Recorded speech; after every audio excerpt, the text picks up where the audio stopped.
चलिए खबरों का सिलसिला आगे बढ़ाते हैं। बेलारूस की सीमा पर रूस हथियारों और सैनिकों की बड़ी तैनाती कर रहा है। हाल ही में 15 टोर M2 एयर डिफेंस सिस्टम और short range missile system border पर भेजे गए हैं। रूस के येस्क रेलवे स्टेशन से बेलारूस के लेसोवा स्टेशन की तरफ जा रही ट्रेन में हथियार लदे हैं। हथियारों में Tor M2 air defence system और शॉर्ट रेंज मिसाइल सिस्टम भी शामिल हैं। हाल ही में बेलारूस के राष्ट्रपति लुकाशेंको ने कहा था कि सीमा के पास उकसावे की वारदात बढ़ी है। इसके बाद से हथियारों की तैनाती बढ़ाई जा रही है। रूस के करीब 12,000 सैनिक इस बॉर्डर पर पहले से तैनात हैं। Tor M2 air defence system की तैनाती बड़ा कदम माना जा रहा है, क्योंकि यह सिस्टम क्रूज मिसाइल और लड़ाकू हेलीकॉप्टर्स नष्ट करने में सक्षम है।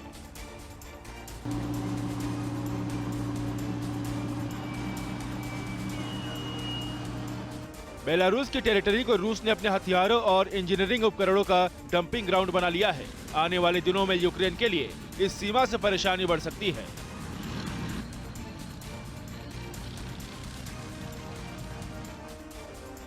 और वहीं रूस ने अमेरिका और नाटो पर यूक्रेन युद्ध में सीधे शामिल होने का आरोप लगा दिया है। विदेश मंत्री सर्गेई लावरोव ने इस बात का दावा किया कि पश्चिमी देश यूक्रेनी सैनिकों को ट्रेनिंग और हथियार मुहैया करवा रहे हैं।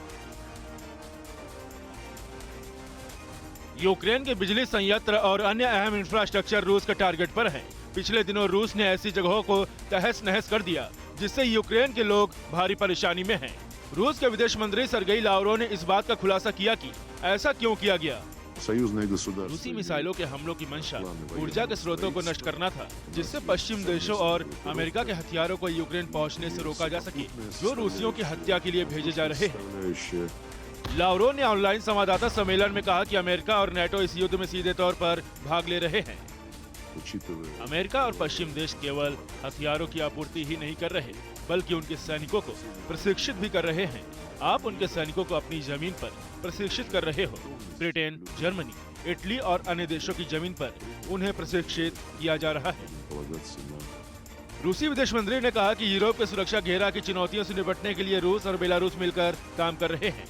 दोनों देशों के राष्ट्रपतियों ने इसकी जरूरत को पहचान लिया है और जमीन से लेकर आसमान तक मिलकर काम हो रहा है।